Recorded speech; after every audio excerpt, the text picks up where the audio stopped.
So in this video, folks, I'm going to be making a floating shelf with an integrated LED light at the bottom of it. I'm going to have that hooked up to a smart switch, but you'll see more about that a little bit later. Right now, I'm just taking some 1/2" MDF and I'm cutting it to rough width. It's a little bit bigger than I need it to be.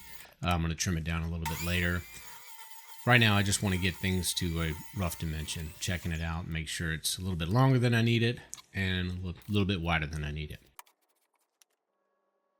I'm using these 1x2 strips to fill in the front and the sides. That'll leave me a nice fat pocket in the middle, and I'll show you how I'll hang this to the wall later. I've got a method that I really love, and it works, at least for me anyway, perfectly. Got about 4 of these shelves in the house, and getting ready to make a 5th one. Success all around, no problem so far. So I'm just throwing a little glue on the bottom, spreading it out. Then I'm going to pop it over, stick it to one side, kind of make sure it's roughly square. It doesn't really matter at this point. Like I said, it's going to be trimmed out. I'm throwing a couple of nails in here, just small brads to hold it in place, keep it from sliding while I put some screws in to do the bulk of the work. These are going to be the end pieces. And pretty much what you're going to see is that the frame forms a U, and that will leave a nice pocket.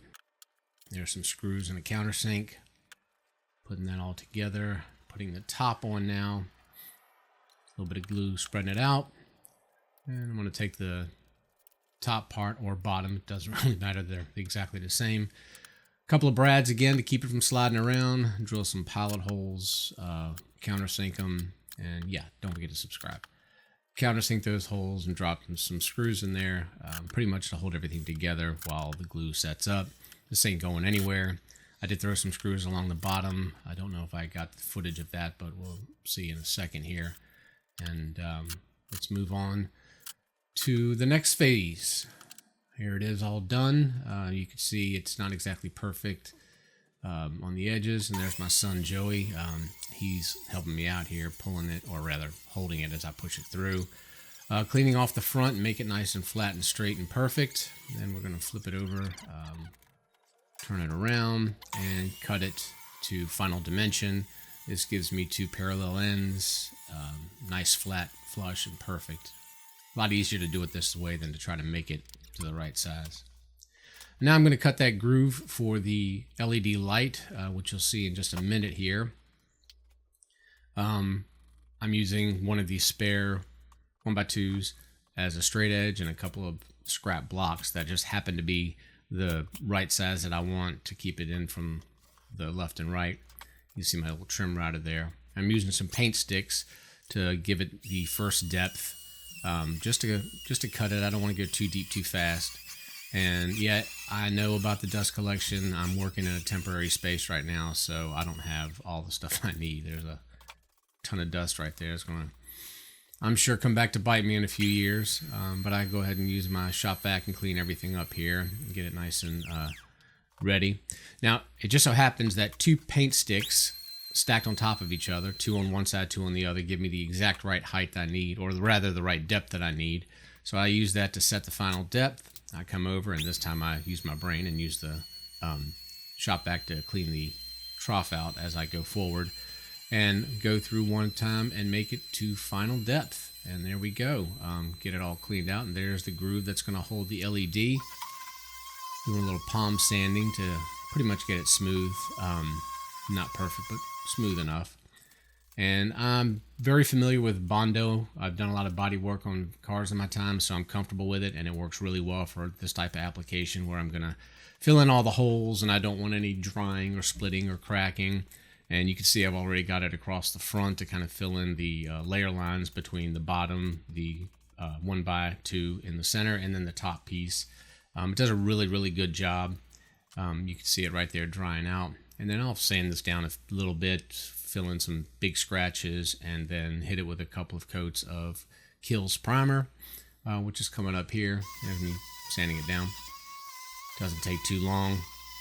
Use a fairly rough grit, but nothing too crazy. I think I've got 80 grit on there.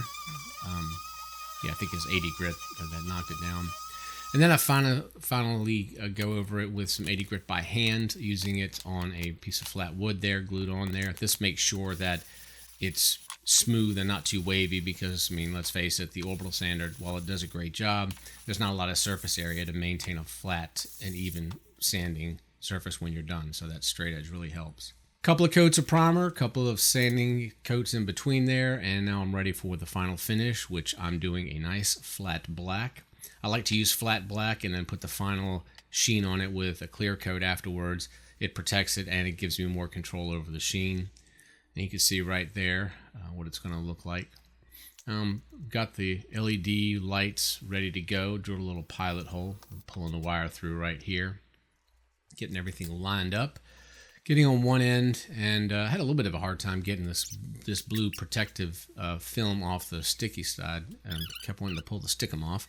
But I got it out eventually. Threw a little hot glue in the hole I just did so I don't lose all the epoxy, which you'll see in a second here.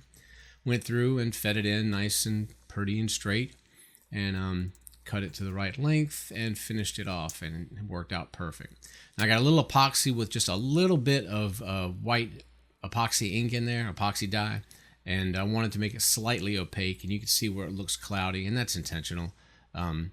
After it dries, that's what it looks like, nice and diffused with that cob light in there. Cob lights are really, really nice. I like those. I'm going to be using more of those in my projects going forward. Now you notice in the front right there, I was just showing you that I painted it again. And basically what had happened was when I was finished doing the bottom, I had put a couple of coats of epoxy over the whole thing to give it a really, really nice sheen. I wanted the bottom to look like glass, which it does, but it was a little bit thick, and if you're staring at it head on, you could kind of see the epoxy thickness in there. I didn't like that, so when it was all done, I taped it up, and then I repainted the front and put another coat of clear on it. Now you can see I used tape to mark out where I wanted to put the shelf. That layer line represents the bottom of the cleat. I did find my studs, and everything here is going into a stud. And you can see that I've got the 1x2, and every so often in that 1x2, you saw me put on those little standoffs. They give me a little bit of strength to the edge of the shelf there, and they're all pocket screwed in, also with glue, so it's nice and sturdy. Now I'm feeding a string down the wall right here with a little bolt on the end of it. And I would love to have shown you getting this out. And I had my daughter tell me when she could see it come out the bottom. And I'll be damned if she just wasn't able to grab it right there. And I wasn't going to test my luck and reshoot it for the video. So I let it go.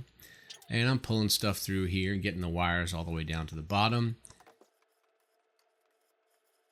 And then we're going to come over here. Got my daughters helping me feed the wire through. You can see that third hand floating around. We've got everything lined up, and it's a nice snug fit, not overly snug, and definitely not loose. I went through and put it on, and that's the finished product, folks. I think it came out really, really good. It's decorated. It looks great in the game room, and I can't wait for the players to see it later on this week when they come to the house. But my favorite feature is that I've got that smart plug at the bottom. Boom. Nice little command there, and I can get it open with my voice, get the lights on with my voice. I like it. I think it came out really, really good. There it is, on and off again. It washes on the wall exactly the way I want it. And that's about it, folks. I hope you enjoyed the video. Don't forget to like and subscribe if you're still here. I greatly appreciate it. And you all have a great day. Thanks a lot.